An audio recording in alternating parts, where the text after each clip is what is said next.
Welcome to Breaking Down Bits, a conversation about great comedy bits with the comedians who wrote and performed them.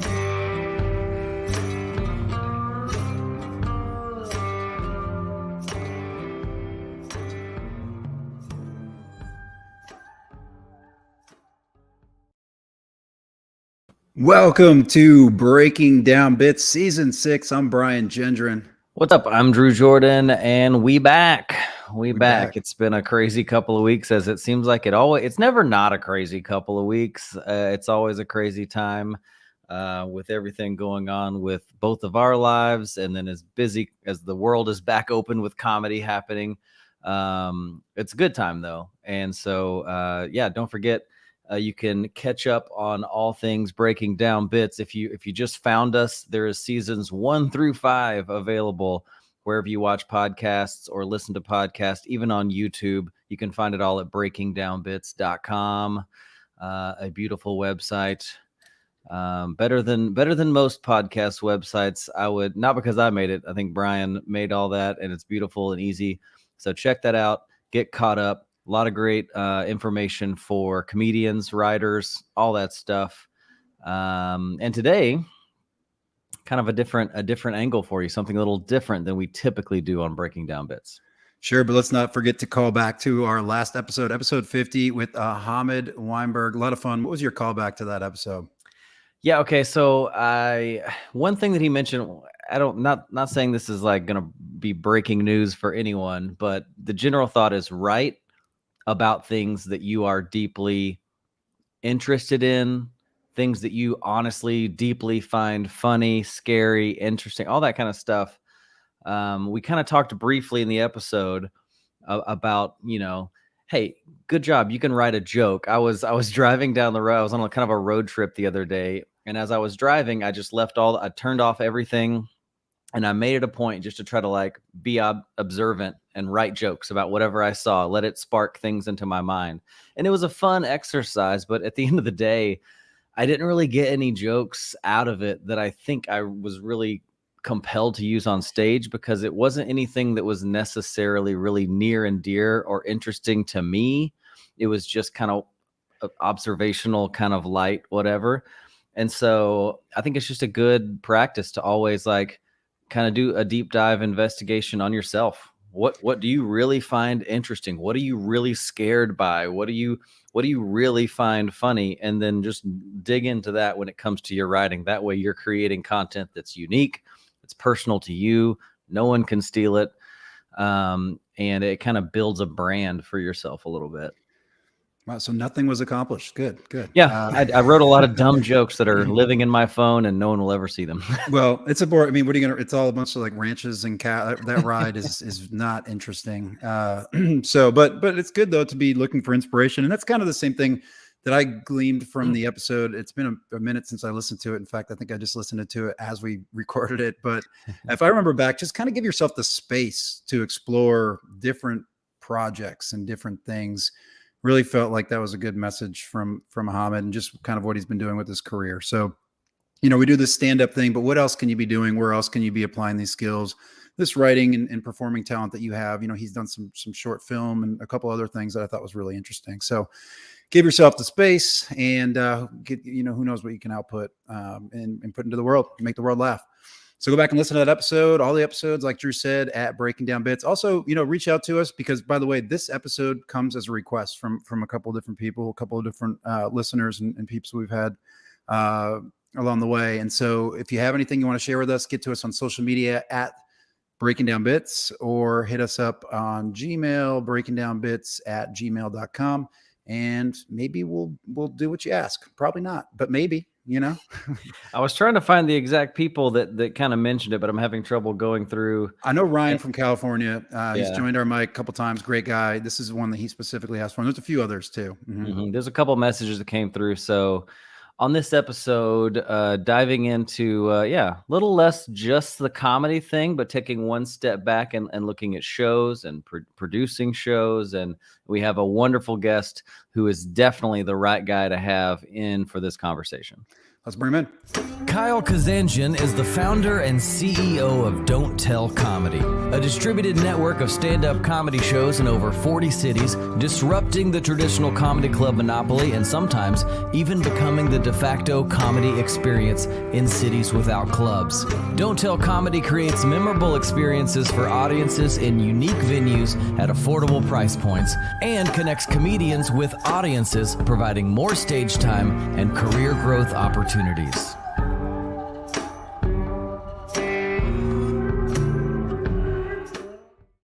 Love it. Welcome, Kyle. How are you, man? I'm good. Great intro once again. Than's, man. Appreciate that. It's perfect. We got words like disruption. I love it. It's good in this business. It seems like there hasn't been a lot that's changed in the last few decades. Of course, the pandemic started to change some things, but I feel like we basically retracted right back to where we are. And then also that we had past guest Dennis Nickerson on there, which is great. Brian Justin. Simpson. I didn't recognize the female. Who was the female artist? That's Catherine Blanford, who's an Atlanta-based comic. Mm-hmm. Yeah, and you mentioned Ahmed Weinberg. He's it's funny you mentioned him, and I watched a little bit of that episode because he was somebody when I started out doing stand-up in LA that I looked up to and was one of my favorite comics. And he just was on our stand-up digital series that we're about to release. Yeah, he told me that. That's exciting. Yeah, Ahmed's great. Yeah, I have a million questions and a lot of things to chat about. Just watching the videos, so interesting to see. Even just the effort you guys put into the stage, because you're taking over one of the tricks or interesting things you do with Don't Tell is you're not in a comedy club. You find weird, strange, unique locations, beautiful. The candy shop. What in the world? What a cool, colorful place to shoot, and do a comedy show. But that's got to be part of the strategy because you don't have to own a space. You don't have to have a deal with a club or a bar or anything like that. So good on you for making it visually appealing, because so many places where me and Brian have done comedy is just like, oh man, you get the video back and you're like, what's behind me? Some sort of haunted house or something. Yeah. I feel like it's something that we lucked into with we're doing a lot more video content and shooting kind of like short mini comedy specials. And the fact that we do different locations is part of our whole thing, secret pop-up shows in different locations. It makes it so that it feels like there's almost some sort of movement, like moving forward with the series. So each, series is a different location, completely different from the last. But that's because that's what we do. And it's kind of fortunate in that way versus shooting all shows in like the same environment. Well, there's so much you guys do right. And I think probably our best way to kind of stay true to the format of the show is understand how you got there. Right. And so if I understand it, you started as a comedian, but kind of walk us through your path through comedy to where you got and maybe some of the breaks you got along the way with Don't Tell. Yeah, sure. Yeah. I started working in accounting. When I graduated from college. That sounds boring. It sucks. Yeah, I hated it. I found out pretty quickly, like 6 months in, I was not cut out for it. Just felt very out of place. Always loved comedy, grew up watching Seinfeld, The Simpsons. Same. A lot of like the Comedy Central, or Evening at the Improv, and a lot of Comedy Central stand-up specials. And so I just started writing, found open mics. I was living in Orange County, just started going to open mics, and that was, it's a whole new world. You have no idea what you're doing. So it's very it's very challenging and like scary at first because you just have no concept of what this is. I remember the first time on stage, I like blacked out for the first half of the set. Yeah, just really, really cool though. And I loved watching old stand-up, big fan of like the greats Pryor and Carlin, and would read a lot about stand-up. And then moved to LA to just get more involved, started volunteering at shows. I volunteered every Sunday night at this cool indie show in downtown called Uncabaret, and met a lot of comedians that way. Just try to get involved however I could. I was just checking people in and seating people, setting up the drum set, that type of thing for like a full year while I was producing other shows. So I'd like just walk around town looking for a cool spot, because it was in LA, you kind of do it wherever.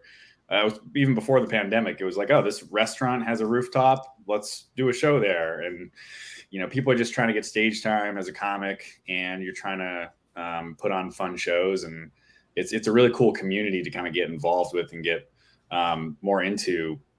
So yeah, I was producing like 3 or 4 shows a week for a couple of years. And then a friend of mine told me about a company called So Far Sounds, which does like basically what we do, but for live music. And I loved what they had done. They started in London, and they do like shows in over 400 cities across the world. Wow. Incredible what they've built. They've been around for over like 12 years. But it looked similar to what I'd seen in LA with backyard comedy shows that friends of mine had put on. And I felt like, well, this definitely would apply for stand-up. And I feel like with my background, I had some of the organizational skills to kind of put it all together and create like a brand. I had no idea at the time, but like I was like, yeah, I could do this, and it's much better than accounting. I was still working that job, but that was the journey to starting Don't Tell. No intention of starting a business, really just wanted to do it to get stage time, to get more involved with the comedy community, to meet other comics, to put on just a great show. That was like my main focus, just put on a really good show and people will come. So that was the outset, but I did have like a vision of expanding to other cities, and kind of like So Far had done, and never imagined that we'd be in more than like 5 cities when I started this. And fast forward 5 years, we're in like 45 to 50 cities now, doing like this week we have like 25 shows going on across the country, which is pretty dang cool. And when you first started this, you were still performing at the time. This was still something you were doing concurrently with your own stand-up progression as a performer. And how did you feel about producing shows and performing at the same time? It's really hard to do, and I was super self-conscious about doing the same material if you have guests that are coming back. So I would host a lot and do mostly crowd work and then like a couple jokes to get things going. So it can be a lot of fun, but it's also not necessarily like doing stand-up, like doing sets. It's just a much different. It's a good way to cut your teeth in stand-up, to get reps and get more comfortable on stage. But yeah, I loved it, and that was the intention. I did get a lot of stage time. At a certain point, I really felt like, performing on every show wasn't a good call, just because we want to mix it up and give opportunities to other comedians. And then like the whole business side of things and just building this thing kind of started picking up to a point where I felt like I got to put all my energy into one. And I love the organizational side of things. I love creating opportunities for other people. I love putting on great shows. I love thinking creatively, like on the business side of things. So I found that lane and have been loving it. Nice. So what happened next? So you started basically in LA, still performing, still doing your own thing. You immediately started to grow and kind of see where this was headed. You found the other organization that kind of had done the same thing for music, which kind of sparked the idea. How did this thing go from being just in LA, just you kind of doing it to where it has grown today? What were the kind of the big steps along the way? Yeah. So for the first 6 months, it was just LA. Shows were free, backyards, friends of mine, like their apartments, their backyards. The first show we did in the local business, I was like so nervous to ask them to do a show that I went in like 4 consecutive weeks and bought like a hat, bought like socks. And then like, a month in, I was like mustered up the courage to be like, hey, what do you think about putting on a show? And it could fit like 25 people. So it was like really cool to make that shift, but it was tough. And what I found was once we had a couple of examples of us doing shows in unique local businesses, we could show that to other people and say, hey, here's what it looks like. We had professional photographers, make it look nice. People will come in and maybe buy things, or you can offer discounts and whatnot. So that was LA's first 6 months. I drove up to San Francisco where I had some family, stayed with them, put on a show in another friend's living room, and then drove up to Portland, Oregon, Seattle, just connecting with people I knew in college or high school or other comics that I met. And the big thing that I think helped spark some growth into other cities was I met somebody at Airbnb through a mutual friend, and they were eager to get into experiences. They were launching their whole experiences platform. And that was kind of a stroke of luck because they helped us expand to Boston and New York and Denver. We had some 6-month agreement with them to do 40 shows across 5 or 8 cities. I can't exactly remember. So that was great because they helped pay for equipment in new cities and Nice. just get us started. But when I went to Boston, I roped my brother into running our shows in Boston, and he still runs them. He loves it. But I Nice. forced him to run our shows in Boston. And then our New York chapter, I met a comic in Boston, Luke Toma, who started running our shows in New York. So it was really all meeting people and also referrals from other comics. Well, that's how it works a lot of times now, and how we went from 5 to 40 cities is a comic in Boston would say, hey, there's this great person in Atlanta you should hit up, they would be perfect for this, or in DC or in Austin, Texas. And as you know, the comedy community is so small. You meet people doing festivals, you meet people that are passing through town, that you're 1 degree of separation away from every city, a comic in every city, really. Yeah. And was the name and the idea of Don't Tell something that you had from the very beginning, or did that kind of come along as the idea grew? Yeah, the name was from the beginning, from the first show. It was what I really liked about Don't Tell. So before the name, I knew I wanted to do something that was similar to what So Far had done, which is secret performers, secret locations, and a lot of the shows are BYOB, because I would go to the Comedy Store and pay $10 for a Bud Light, and it was well, what are we doing here? How does this make sense? So it really shifted my mindset to comedy was the business of selling drinks, and still is. How can we make it into just selling an experience? And there's no transactions at our shows. Usually we do some shows with bars now, never a 2-drink minimum, but most shows you just arrive, you bring drinks, you bring snacks, you hang out for an hour and a half, and then you go somewhere afterwards. And you don't have to worry about tipping anybody, that type of thing. So yeah, Don't Tell, what I liked about it was we could kind of make it local. So in LA, we could do each show by its neighborhood. So the general radius of where you're going to go. But you can call it Don't Tell Venice, or Don't Tell West Hollywood, Don't Tell Burbank. And I thought that was kind of a cool thing that made it feel very local, which is what we do. Mm-hmm. Yeah, it's a genius name. It I've worked in radio. My career before all this was radio. So they always say, in you're writing any kind of copy, any sort of anything, you just want to catch someone's curiosity. You want to make them lean in, and saying it's a secret and don't tell. It's just a wonderful way to make people go, wait, I'm not supposed, psychologically, I'm not supposed to know about this. I can't tell people about it. Then I really want to know. It's Yeah, we're very kind of tongue in cheek with that stuff. And we call it one of our taglines from the beginning was comedy's worst kept secret. Right. And we're very playful around don't tell your friends, but obviously tell your friends. Yeah. I like you making the distinction about traditional comedy business, the 2-drink minimum, the no refunds, all that stuff that comes with the old comedy club world. And then you make the distinction of, this is experience, and we do this. We're the same way. Everything's experience driven. We're in entertainment. And if you're running a show, if you think about those things first, you'll win. You really will. If you're thinking about the audience experience, how they show up to your show, how they're treated at your show, how they feel during your show. And it sounds like you guys just have all those things down as a standard. How do you make sure that you're holding that standard across 25 shows this weekend? How do you make sure that everybody's getting that common experience? Yeah.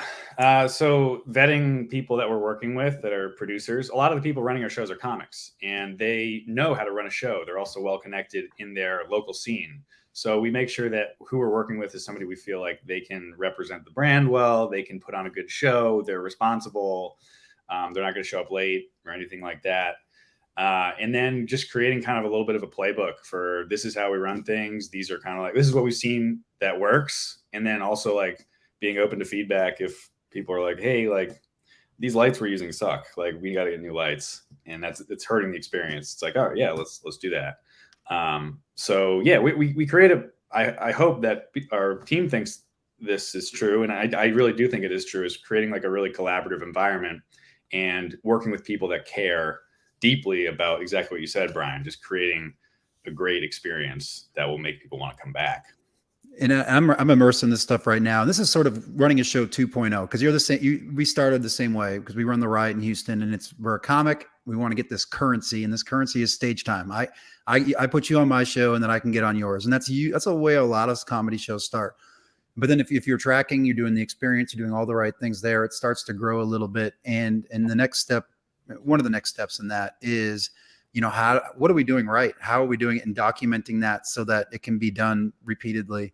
For you, it was across the country, which is exciting. For us, it's, at least locally, and somewhat, we have some satellite shows as well. But yeah, creating that playbook, as you call it, and that documentation is important, how we do things so that it's consistent each time. Yeah. That was one thing that was really prevalent in the LA scene. You mentioned kind of like spot swapping, and like, if you could do my show, then I'll get on your show. That was something that with my other shows that I was running in conjunction with Don't Tell, like I would do. But with Don't Tell, I was very sacred about never, even like friends of mine that really like wanted to do it, but weren't at the level where felt comfortable putting them on for 15 minutes. Had to turn people down, and was very sacred around like, we need to put together different lineups every time. If you did the show this month, if we're only doing it once or twice a month, then you have to wait a little bit to do it again. And it became much easier when I stopped doing stand-up, because right. I'm still in the stand-up, so then there's still some of that resentment built into it. But at the same time, no matter what it is, you have to keep the quality bar high. You have to, and you have to have some sort of system to be, and a way to tell people. And honestly, you can tell me from your experience, but direct is the best way. It just is. You don't avoid people; just tell them directly as nicely as you can. That seems to work effective for me. But how about in your experience? Yeah, what's nice now is I really don't do. You're out of it, aren't you? Yes, good for you. I know it's so, but people hit me up all the time, and I'll just say, hey, you can email, LA at Don't Tell Comedy, or info at Don't Tell Comedy, or the city email, which is really nice. Because I'm a people pleaser, so I want to be like, help everyone out. But it is tough in that way. But I think you're right. Like, if you're direct, people understand. And the person who's messaging you time and time again is messaging 75 other people the same exact thing. And people like talk about that stuff too, around like, this person always hits us up. Like, it is what it is. But yeah, it's challenging, especially if you're running shows and you're like performing too. Really, really tough. Your guys' lineups, I was looking at the people who have the podcast, and then also the lineups. You guys put together such great shows. And it's all the people that I would be like, that's the person I want to have on our show. That's the person I want to have on a taping. It's like all these people that are killers, that are this next generation. And it's so cool that the amount of shows y'all are doing, and providing people like headlining weekends. Thanks, man. Yeah, and it's the same, we'd say the same for your lineups. And I can, a little bit of behind the scenes on that. For us, the first thing we did when we got our first kind of major headliner, and I would argue, we could argue this, but let's say Ian Lara was like our first kind of guy. We flew in from New York, and we went way out of our way to take extra good care of Ian while he was here, right? Just whatever he needs, and I always, take him out to lunch, pick him up from the airport, make sure he's comfortable in the room, make sure he has whatever he needs to get on stage. Just take care of that comic, because like you said, it's a small community. He's going to go back to New York. He's passed at the Cellar and tell Cellar Comics, hey, there's a great room in Houston. Same thing with Store Comics or anywhere in the US, really. Yeah. And so that was always a part of us when we started booking bigger names. You got to outlay a little bit more cash, because that's what it costs. But we took that risk. And if your room and your experience is at a certain level, I definitely encourage you to take those risks. And remember, maybe even if you just break even or even lose money, you'll gain by just taking care of that comic. And then the next one you can grow. Yeah.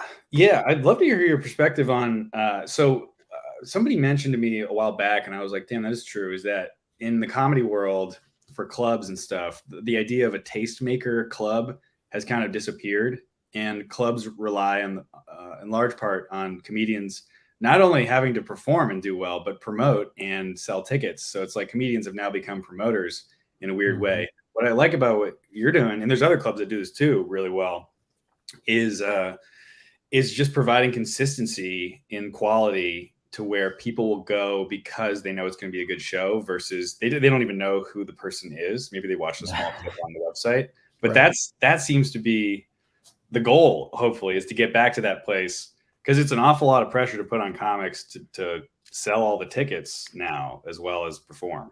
And I think that's where we intersect. So with us, it's getting the environment right first. And if you have the environment right, even if the comedy is a little off that night for whatever, comics are humans. Even the best comedians in the world have things that go wrong in their life, and maybe they don't show up that night or whatever it is. But if the environment's right, gosh, you can get away with bad comedy and still have people be like, well, that was actually a pretty good night out, because we're in experience and we're in entertainment.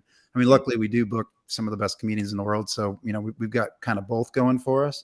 But yeah, getting those environmentals right allows us to just sell tickets. And, we can get to like 60 to 80% of a room sold any given weekend.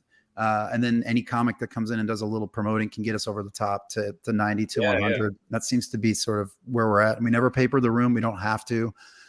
We do stuff that you guys do really well, better than us, because you have a way bigger email list than us. But, the remarketing is critical when it comes to marketing. So capturing the emails, making sure you get your emails out, and then segmenting it. You have to segment it by market. We're a little bit more localized. So that makes it a little easier for us.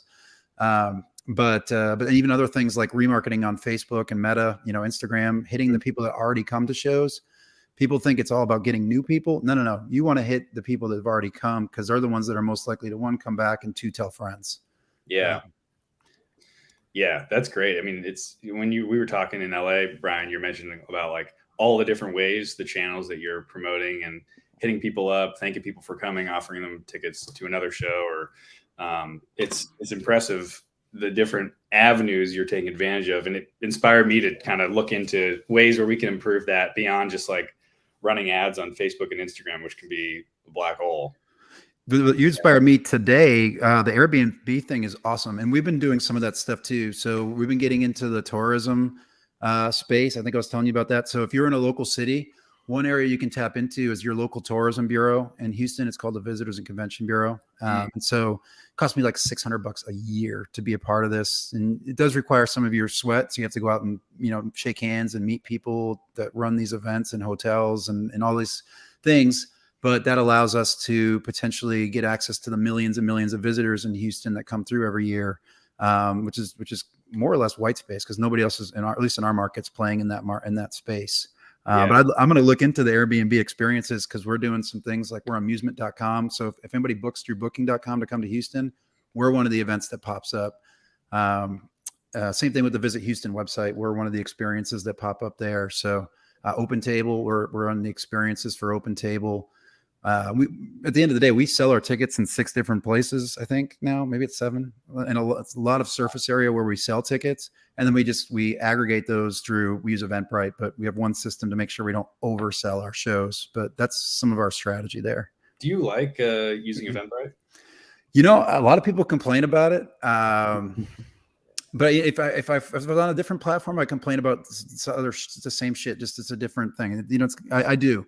We negotiated. We're on their highest platform or whatever, so we get some extra benefits there.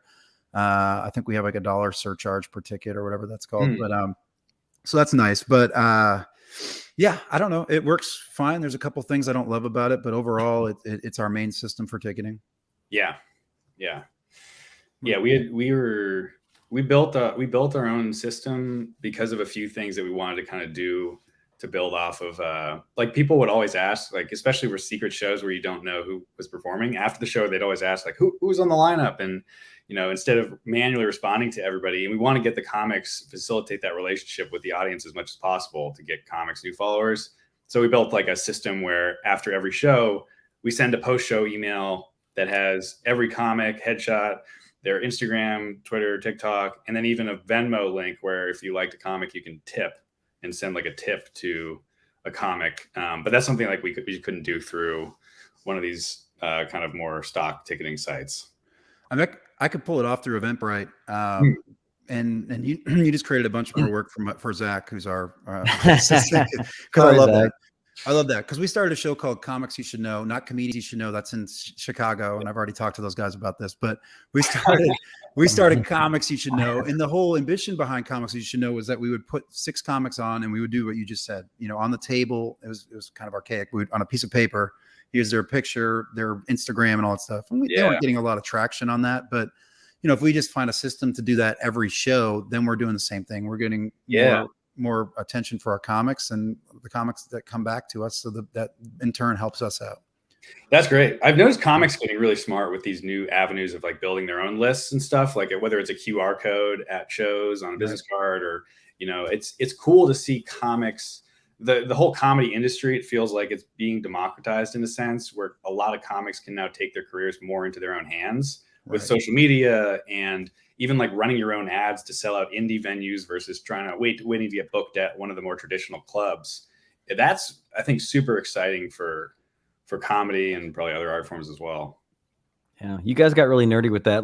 I'd love to back up just a touch and get out of the the space where you're down the line a little bit. What if we backed up and just said, let's say there's a comic out there who's, you know, trying to kickstart their career, get a little more stage time. What are like maybe the top 5 things that they should be thinking about when they produce a show? Like what are the top things they should have in mind to make sure if they're going to produce their first show, what do they need to be thinking about? Brian, you want to start? Or you want I'll throw a few out there. I mean, of course you want to pick the right venue and the right venue partner. It's number one, and you guys have done a great job because you don't care where. I mean, you do care, but it doesn't have to be at a bar or a restaurant, which is nice. And really, it doesn't have to be anyway. You know, you can do these different experiences, but make sure you have a good venue partner, whatever that looks like, and then think through what that again, just from the beginning, what is the experience going to be like, and so. Really just imagine what it would be like for someone to all the way from how do they find you to how do they buy tickets to your show to how do they get there? How do they park or get dropped off or however they get there? What is it like when they walk in the door? What do they feel when they walk in the door? They should be greeted properly and seated properly. So what does that look like? You probably need a person to do that. Right. And you start just sort of, my thing would just be like, once you have the venue, and maybe look at more than one venue and make sure that you can create this whole experience from beginning to end, all the way through to how the shows run, how you close out, how you begin the show, how you close out the show, to when they leave and how they feel when they leave and how easy it is for them to get out of there and what do they do next. That if you can really visualize and walk yourself through all that, I think that was more than 5 things, Drew, but that would be what I would focus on. That's great. Yeah, I think, I agree. Like any way you can try and make it for the best possible experience. For me, that's not doing a show more than 90 minutes. That's, making sure you're picking a space. If it's a non-traditional space, the advantage we have with non-traditional spaces is we usually have complete control over how we're setting up the space. And what I found frustrating with shows that I ran before Don't Tell at like a brewery is you're battling against. I did a show during the World Series, like Game 6 in LA with the Dodgers playing. I was like, there's no way this is going to go well. There's just no chance. Against the Astros? Yes. I think if that's I forget which. So I don't know if it was Game 6 or not, but it was the one that went into like 17 innings. Or it was like, oh, this game's going to end. We'll be good. And then 2 hours later. Sorry to interrupt, but I think I remember it was a slugfest, if I remember it right. Yeah. Yeah, that was a brutal experience. But what I found most frustrating, just in general, with running shows, whether it was on a rooftop or a bar or something, is having to battle distractions. And so what we try to do when we're looking for spaces, which I would encourage anybody who's looking to produce their first show, is look for a space where there's limited distractions, where you can set up the seating in a way that makes sense. And I will say, this is something I picked up from, I think it was BJ Novak on like Tim Ferriss podcast. He was saying, like, if you're if you don't care about making money, which I didn't for a while producing shows, do it for a cause. Do a fundraiser and give the money to charity, because people will be much more likely to come out. You can also have the nonprofit promote. So you're doing something good. You're raising money for a good cause, hopefully. And then, you're maybe putting together a 30, 40, 50 person room, and the comics will be stoked because at shows where you're raising money too, the crowds are usually great. Everybody's in good spirits. Also easier to get like people to donate alcohol or sponsorships or things like that. So the first show I ever ran was called Jestin' Show. It was a jester hat, was the logo. And it was a comedy for a cause. Every show picked a different organization and just did it in this little black box theater that was like 50-seater. And it was great. Well, Kyle, the first shows I ever ran were for charity called Ha Ha for Hope. First one was at a black box theater, the local secret group. And then the second one was at the Improv. And it was escalated that quickly, right? At the Houston Improv. And awesome. Yeah, I mean, logistically, there's a lot more going on. You do have to have a charity partner and you have to work with them, but that does expand your potential reach. And then, yeah, kind of cut your teeth as a producer and gain some valuable experience for a good cause. It's kind of a win-win-win-win-win all the way around. Yeah. It's a good recommendation. Yeah. And volunteering too is always great at other shows or, just to see how it's done. Yeah, that's for sure. Don't, so many comics are in such a rush because remember we talked about in the beginning, it was currency and you just want to get booked. You'll do anything. It really is. Remember this period, you'll do anything to get booked. You're like, yeah, sure, I'll start a show, and you do it terribly. And so that's not the mistake. If we can help you avoid that mistake, like you said, go volunteer to be like an understudy or however you want to put it with somebody who's running successful shows. You might even get some stage time just for doing that. Yeah. Do that for a while and find out what's working for them, how you do things differently, and then go venue searching. Yeah. Well, and there's that struggle, because if you're stepping into a space, like you said, that it's already a club or already has a stage kind of set up in the way that they do things, and maybe the way they do things kind of sucks. And you're having to walk into that. It shoots yourself in the foot a little bit versus going into a completely virgin space where you can just do whatever you want. Yeah, that's so true. And we just experienced this last week. I was in Providence, Rhode Island, and we were doing a show at a music venue. It was a special like comedy show drinking game, partnering with a friend of mine doing this cool show. And we get there and we only had, I think, 70 people coming, but the venue is built for like standing room concerts, huge stage. And if there's one thing that I feel like I know how to do, it's like set up a show in a way that you would be like, what are you doing? But it works better for some reason. And so we did the show below the stage, like on the floor, had a little riser, but there's a way more of a connection with the audience. Anything above like a foot, in my opinion, I guess, depending on the size of the venue, we're mainly doing 50 to 100, is just way too much, and there's a disconnect. And then even the lighting and the way that you're doing that, there's all these little tricks. Like you want it to be as dark as possible. If you have a lot of lights on, people aren't going to want to laugh as much. It's just one of the kind of comedy rules. So there's all these little things that you just figure out from doing it. It's like doing an open mic. The more shows you produce, you figure it out. You fine tune things and you figure out what doesn't work and what does. Yeah, with the lighting, it kind of just goes into your general bucket of limit distractions. Also, the room temperature. Hold on. What me ask you? What is your preferred temperature in a 100-person room? Oh man, I think like 70. I think so. Like you think you want it to be like a little colder than normal because people heat it up. You're right. Start at 65. Then when all the people get in there, it'll be up to 70. but we laugh, but like this is the things that like Kyle and I will think about. We run the same room every week, so we're always like trying to calibrate the perfect experience. And really, that's like to Drew's point, that is getting a little bit more advanced, but it is. And the general overall thing is, how do you improve the experience? How do you limit distractions? You said 90 minutes too on the show length. We actually target 75. Nice. So our philosophy is leave them wanting more. Yeah. And that's another thing that I think another trap that you can fall into with show running. That's also my dating strategy, Under 90. Leave them wanting more. I think that's just an age. 5-minute coffee and then out.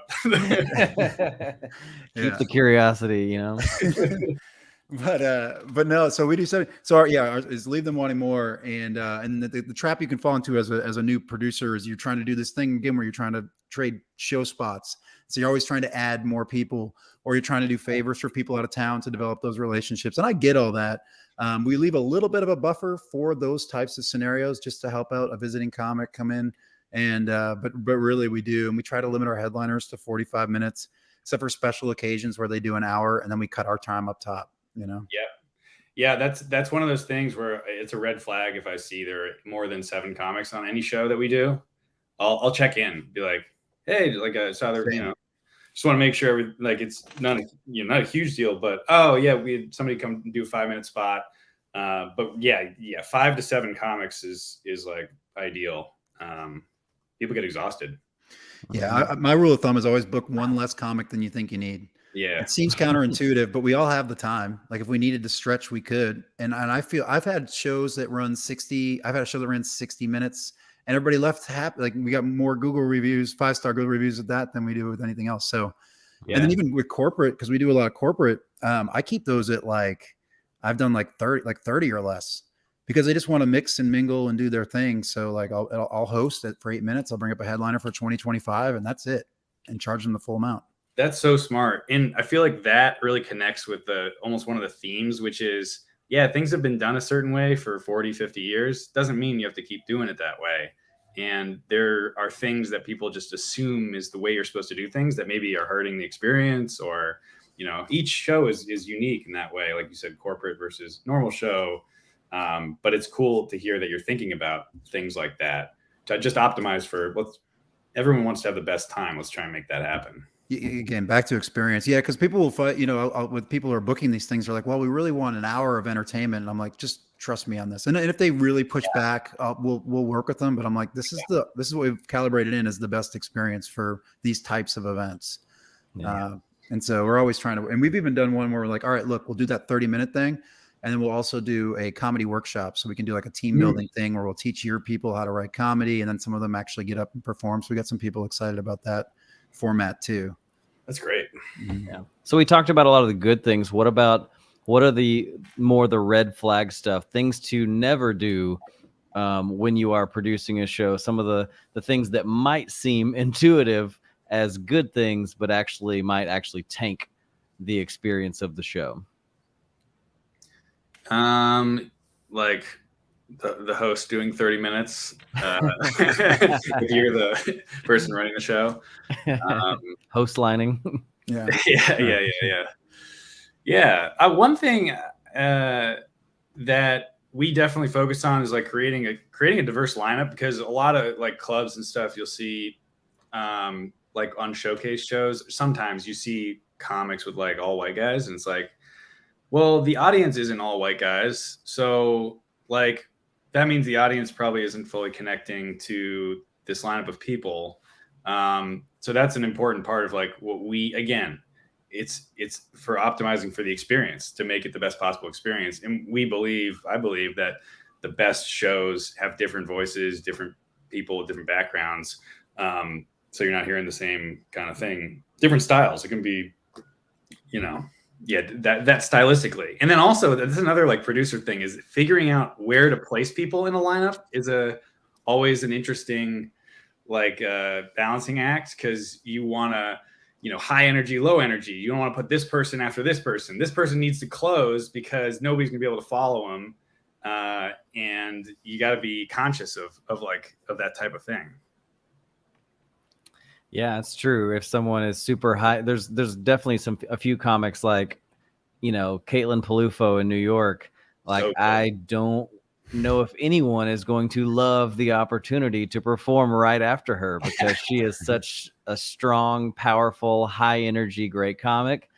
And you're going to have to use some skills to change the expectation of the room. You're going to have to be pretty seasoned or have a good strategy. How are you going to follow that? Yeah, 100%. One thing that I think is pretty like basic, but most shows don't do this, is just starting on time, or trying to start like close to on time. It's a weird thing in I'd say entertainment in general, live shows, where you go and you're just sitting there for an hour before, and it starts a half hour late. People just don't show up. They show up late because they expect this. That's one thing that we also like make sure our shows, we say arrive at 7:30, 7:50 at the latest. We'll start at 8, and the latest I think we'd ever start is like 8:10, but we're usually 8 to 8:05. That's a good call out. Yeah, we usually start 15 minutes after, and it's just the culture of live entertainment. And we're starting to do shows now where we only have 2 hours between show start times. And some of the guys, we have to thread this in to 10, no later than 10 after. And so I think you're right. It starts with communication up top. The doors open at this time. Your recommended time to arrive is this. And then here's, the other thing regarding that, make it easy for your guests to arrive. And by that, I mean, things that we take for granted: dress code, it's your frequently asked questions. What time do I arrive? How do I park? All those things. The more information you can give them up front, the less calls you're going to take, but also the more comfortable they will be with showing up to your show. I think that's important. I don't know if you guys do this. This might be one that you don't do, but this is more for the comic experience, which we call this 1A and 1B. Audience experience is 1A. That's top. And then 1B, short second, is comics experience. We invested in a clock for the back of the room as early as possible. And I think, knowing as a comic, you're like, where's the light going to come from? Just that anxiety of not knowing if what your end of your time is. But also think about the audience experience. Like, it just feels so open micy to have somebody like flashing a light in the middle. It's limit distractions, right? And so that was one way for us, very early on. We spent $90 to get a clock in the back of the room. Comics love it. And again, it doesn't distract from the audience experience. Yeah, we are amateur hour with just holding up the light in the back with a phone. That's a really interesting call. Because we're in different venues every time, so it'd be like bringing something around, but probably wouldn't be too difficult. Or there's probably an app on a phone too if you hold up the time. But yeah, you're right. As a comic, you want to be able to see, I got 2 minutes left or 3 minutes left. Since I perform obviously at the Riot all the time, it's become a thing that I really appreciate. And when I go do other places, and you're just like, I mean, I know how long 10-15 minutes is. It's not a shocker, but it is sometimes the way that they wave the light, like everyone's attention kind of goes to the light guy. Yeah. And I'm like in the middle of a joke. Yeah. And I'm like, your light just wrecked the attention of what I'm leading up to my closer. And now I got to fight that, it's kind of interesting, but it's such a very specific thing that you're totally right. Like, you need to be able to know when to do the light. There should be like a whole documentary on giving the light guy. The light guy, yeah. You need to do it like when you're not stepping on somebody's punchline in a moment where it's like, okay, so you don't need to do it right at the second that it turns 10 minutes. Right. But that's a good point. Yeah. Wait till after they deliver whatever punchline they're working through. Yeah. That's a nice breathing point, and then they can know, okay, I have a minute left or whatever it is, and I can do the mental math on the construction of the finale of the set. Here's another important don't do. And this one might be maybe a little controversial, maybe not. So we have this tendency as comics and as the comic community to hang out in one portion of the room, or maybe even the green room at the beginning of the show up top when people are coming in. I'd argue strongly that you should be out there with the audience, making relationships. This really is about developing relationships with your audience, especially if you're the show runner. Get to know their names. One thing we do at the door, I do the door a lot personally, just because I love to to interact with people, meet people. But now I have a consistent door person, which is probably way better. But I've trained her to say, look, when they check in, you have their name on their ticket. Say their name back to them. Such a powerful thing, and then introduce yourself, and then start some sort of dialogue. And so and honestly, if you're a comic and you're out working the room, your set will go better. It's called working the room. And they'll already have formed a connection with you. It makes it easier for you to start your set and get laughs faster. But as a showrunner, get out there and meet people, get their names, figure out ways to remember their names. I know it's difficult, but developing relationships is really what it's all about. Or at least pretend like you know their name. Yeah, we do that a lot too. Yeah. Oh yeah. Oh, good to see you again, man. Hey, you. There you are. There he is. Yeah. The other thing I just thought of when you were talking about like the green room is sometimes like even like comics will be talking with like the showrunner in the back, and like the audience can hear it. So just trying to like make sure. Also policing, like there's an art to even if people are being rowdy or heckling, there's an art to telling them to shut up. Well, not just going up to them and telling them to shut up, like and then keeping people out if you need to. But that's a whole other piece that sometimes I'll see producers that are rightfully just hanging with the comics and having a good time, but there's stuff going on that they're not seeing that's affecting the show. So being a little bit vigilant around making sure there's no issues.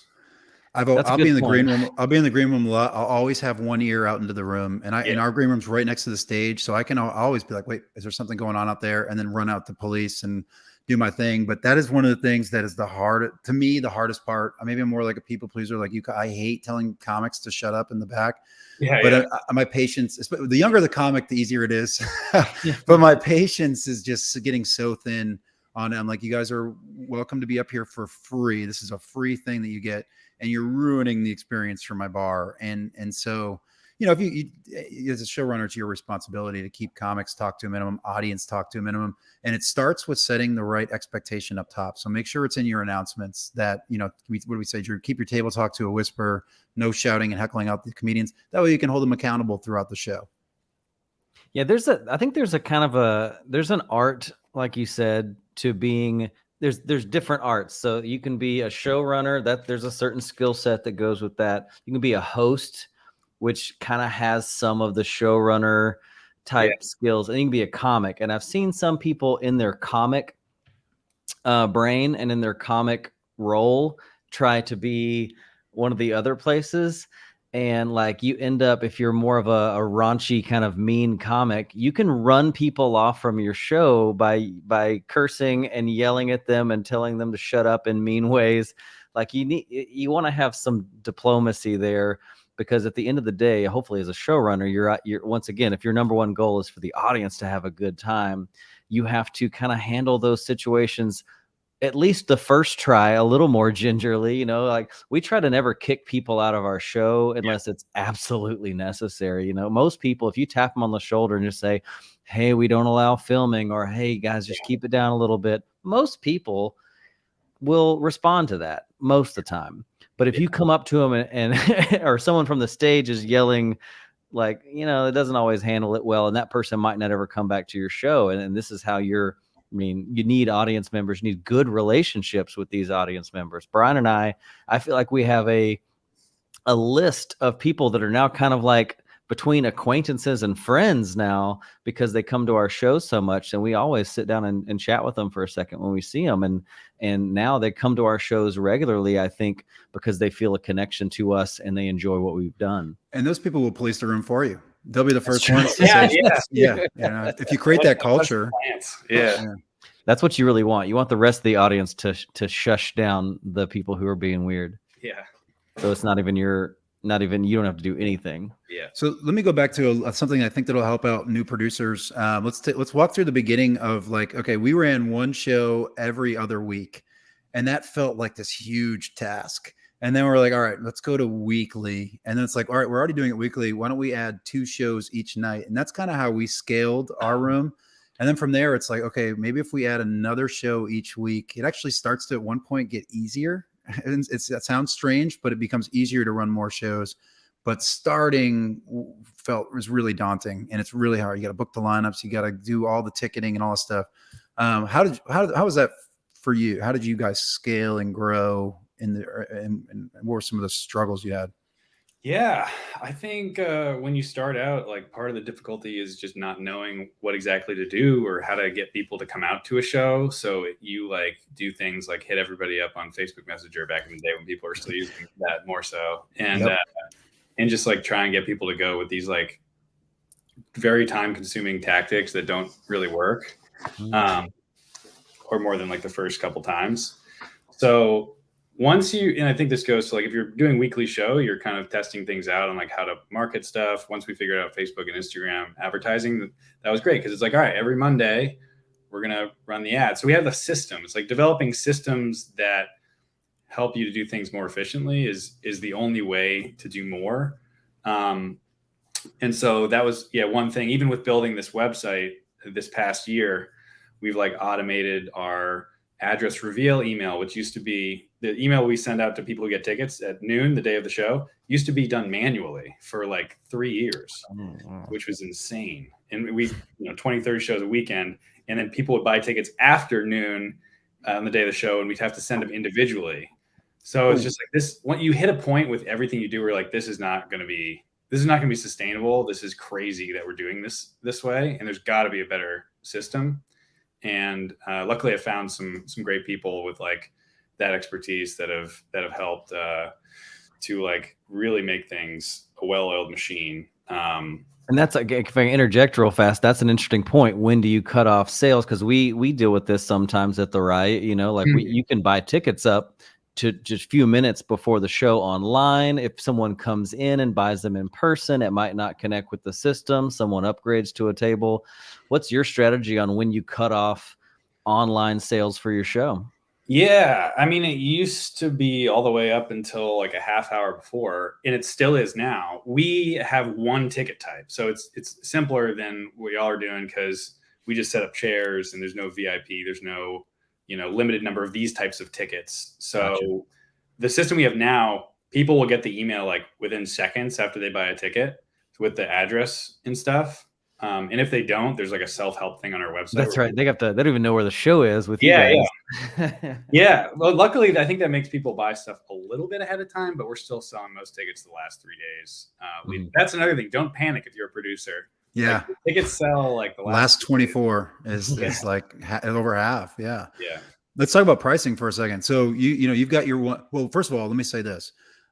This is of my opinion, and you can certainly differ, but we will never run a free show. I think that sets the right expectation for the audience. They're paying for a show, and if you're doing your job well enough, you should book comics that are worth that amount. And also you've set up the experience and such that there's a value assigned to it.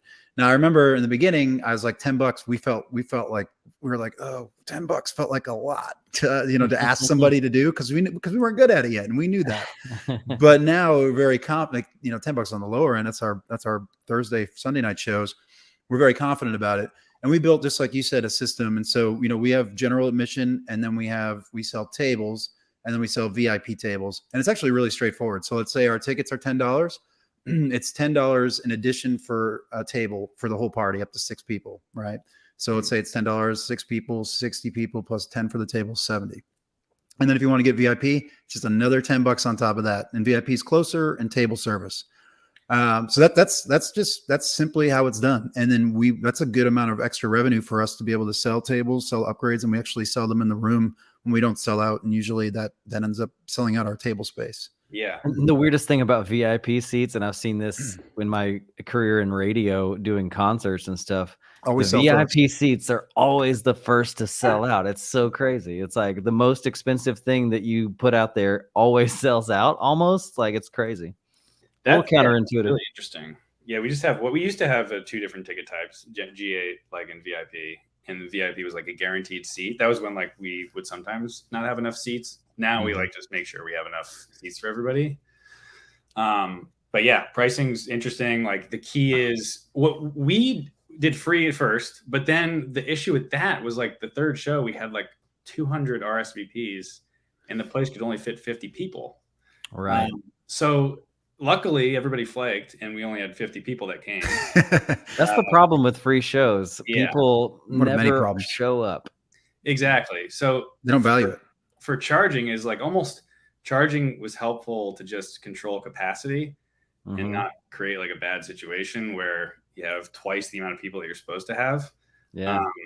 So yeah. And also like paying comics is important. Like, that you have to pay comics if you're doing, I guess free shows will sometimes do like a bucket, but like if you're running a show and you're charging for tickets, you have to pay comics. And that's something that's been important to us since the beginning and making sure like each scene, you know, in Boston or in Denver, there's people that are headliners that live there and are used to getting paid more than, so you create, okay, this person's going to do 25 minutes, this person's going to do 15. And so the pay will differ for kind of length of time.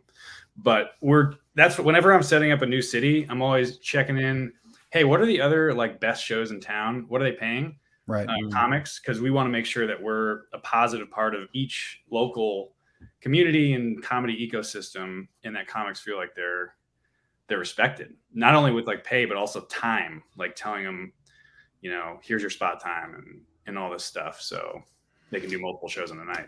Yeah, we want to be you want to be as a runner on the at least the median, or if not higher end of what they're getting paid for doing the similar spots in your city. And passing the bucket, dude. I mean, that kind of goes back to my fundamentals of like not having, that's an experience killer. Like it's an awkward moment. It disrupts the comedy.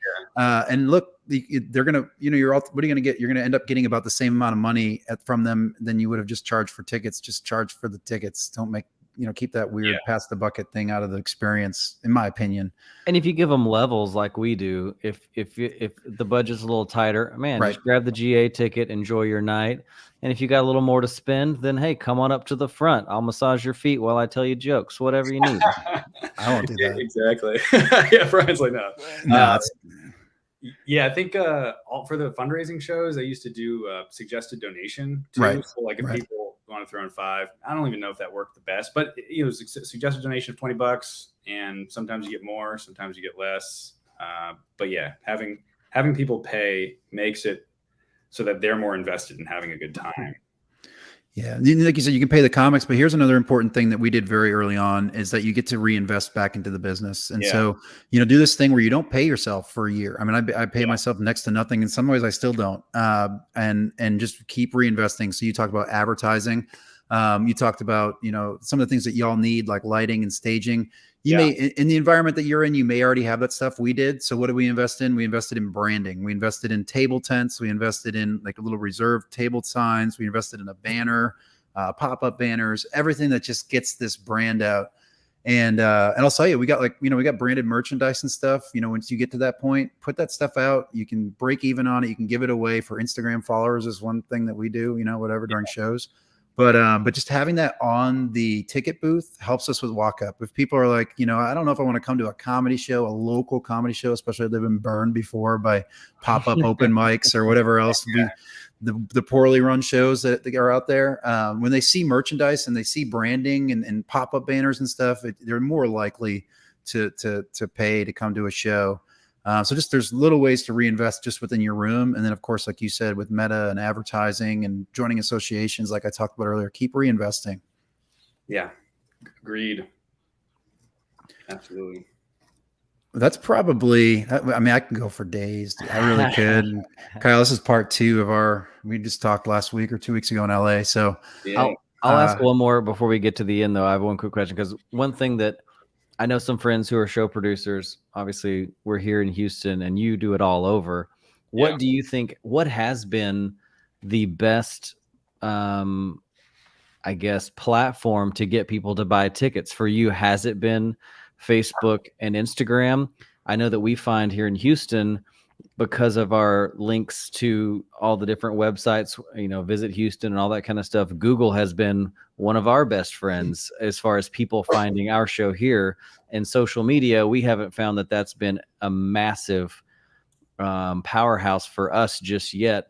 What's your experience been? Yeah, it makes sense that Google is better for you, in my opinion, because it's a set location. Right. We haven't put too much focus into Google, but yeah, Facebook and Instagram, email list. Like if we're starting in a new city, reaching out to a bunch of local publications, trying to get some write-ups, get featured on like things to do in a specific city. That's always something worth trying to do. But yeah, Facebook and Instagram is the most. Now we're like trying to shift to, we don't want to be reliant on a specific thing, because if it goes away, then you're screwed. Right. Or they change the rules on you one day. And I mean, they change the algorithms and stuff all the time, and the advertising platforms change. Now people are getting less data than they used to because of like Facebook and Apple. I don't even fully understand that, but it was better. It used to be better.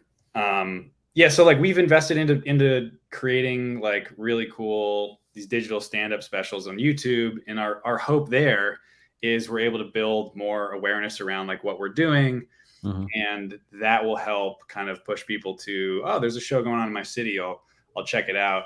And then it'll hopefully allow us to expand it into new cities too, because we'll have that kind of like brand recall, I guess is what you may call it. It's like, you guys clips. You guys set the bar really high. Those look better than some people's real specials that I've seen. You really decorate them really well. They're obviously well shot, well produced, great pieces. Thanks. Yeah. We're like, that's everything that we do. Everything that I want to do is like, what do I think isn't working the best in the comedy world, and how can we make it better? And so with like stand-up content, there's a lot of stuff that I've seen even from networks where it's like, oh, they really didn't mic the audience very well, or wow, they did a show on a Tuesday night at 10 p.m. and papered the room, and it was like super low energy. So our focus is on like, how can we create the best possible experience at the live show that will translate to online with hot crowds that are excited to be there, with comics that we know are going to do well. And then working with a really good production team. The guys we work with, who are friends of mine that I met along the way, are just so insanely talented that it's fun. It's fun. Like we want to hit Netflix level quality with the stuff we're putting out. And every time we're like, what could we have done better? What could we try this next time? Keep experimenting and get feedback. We're getting feedback from all the comics every time we do one of these. Opportunity for them to say, what didn't you like about this experience? Everything from the live show to the edit to the communication throughout. What comics would you recommend for a future one? That type of thing. So just being open to feedback is good across the board. Yeah, that content I think is, one, I do photo and video, and so I believe in that. But I think that one thing that was at least interesting to us for the riot is, I bring my camera and I try to take the best photos I can and edit them well, so that every single show of the riot has as close to professional quality shots. And so if you scroll through our Instagram, you're not going to see a bunch of grainy cell phone footage. It's going to make us look like we're legit, and I think it doesn't cost that much to hire a photographer to come spend a couple hours and take some great photos. I think that benefit, I don't know, my girlfriend, every time we go to a restaurant, she goes to their Instagram first and scrolls through. And if the place looks legit, then it's a gold star. It's like, okay, this is a place that's okay. I think that's how a lot of people operate. They're going to check you out. And if you have high quality content that looks good, that makes them feel a lot safer about trying out your spot. Well said. Yeah, agreed.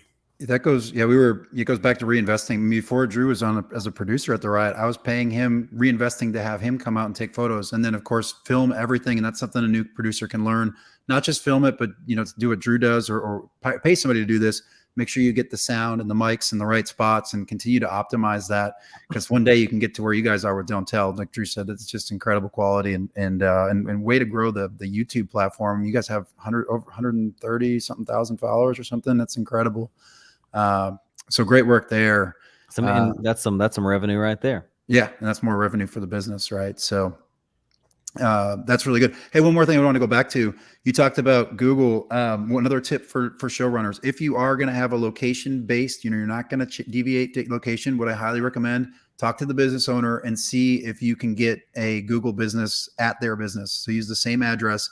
And what we do in our room is we hustle Google reviews. And so we just got 600 Google reviews, 5-star rating on Google across 600 reviews. That's powerful. Not just to be able to say that, but also in marketing, in SEO, search engine optimization, for us to be found. Like Drew said, Google has been a big strategy for us, and for location based, which most comedy shows will be. Make sure you do that. Take that step to become a location through Google business. Yeah. All right. That's got to be it, man. I could do a part 2. We could definitely do part 2.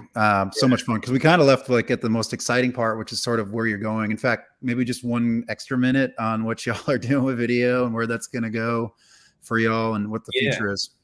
Yeah, I mean, our goal is like I want to build the most trusted brand in comedy by both performers and audiences. And so that's creating more opportunities for live shows, expanding cities, creating more weekends in cities. The more shows, the more we can pay comics, the better. And that, is also our kind of mentality with the digital stuff is build this platform almost like a tastemaker sort of digital platform where people go because they're excited to find out about somebody that will be big in 5 years, and they're the first to watch their like first kind of well produced set on YouTube. So yeah, everything just leads back to how can we create this community of people that love comedy, comedians that love performing on our shows, and how can we create a vehicle to help comics grow their careers independently outside of the traditional systems. And we've seen awesome growth from like a comic out here, Mark Smalls. I think he went from like 6,000 to like 30,000 on Instagram in a few months. And a bunch of his clips just went viral, and he's doing other stuff too. It's not just from our clips, but those are like the early success stories, people getting booked on Comedy Central stand-up series directly from the sets we've put out. That's happened a couple times already, which is cool. So yeah, I mean, we just want to build something really cool and special and provide value in the comedy world in as many ways we can.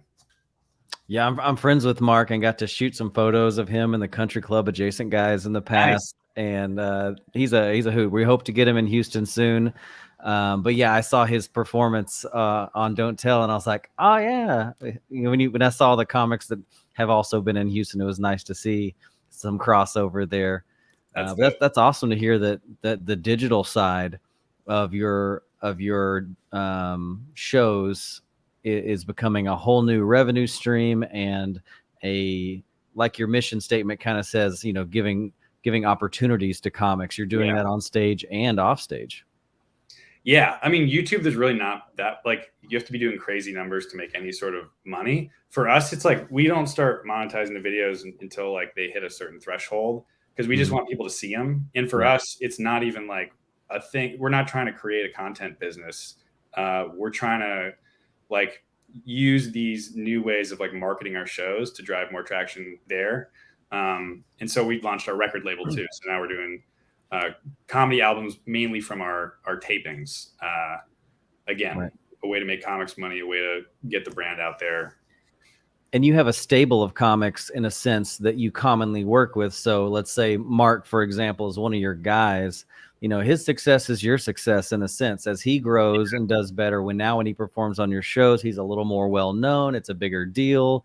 And you have that ongoing relationship that helps each other. Yeah, totally. That's what one of my mantras. If everybody gets better, it's better for everybody. That's one of the things I like to say with comedy. It rings true. Yeah. All right, let's go ahead. This is our last segment. We got you to agree to it. Everybody does it. So let's do it. It's called Last Laugh.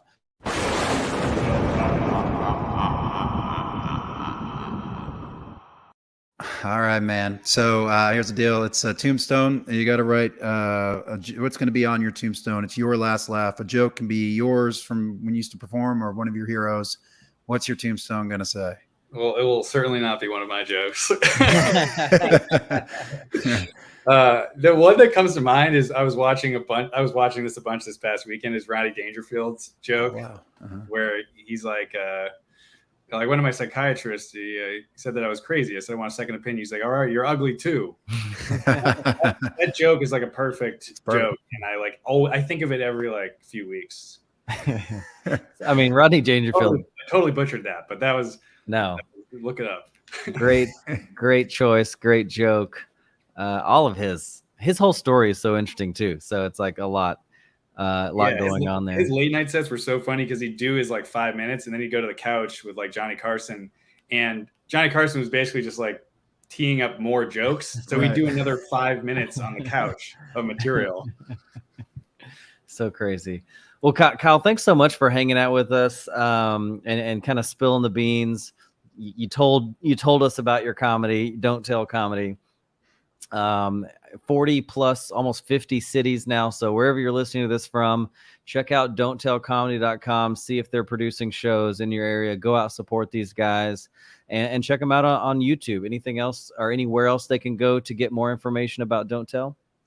Yeah, website. And then I would highly recommend checking out the YouTube channel. That's awesome, man. Don't just check it out. Smash that subscribe button. Don't forget. Well, Kyle, so much fun, man. We'll have to do it again soon. And thanks again. Thanks everybody for listening. We'll see y'all later. Yeah, thank you guys. Thanks, Kyle.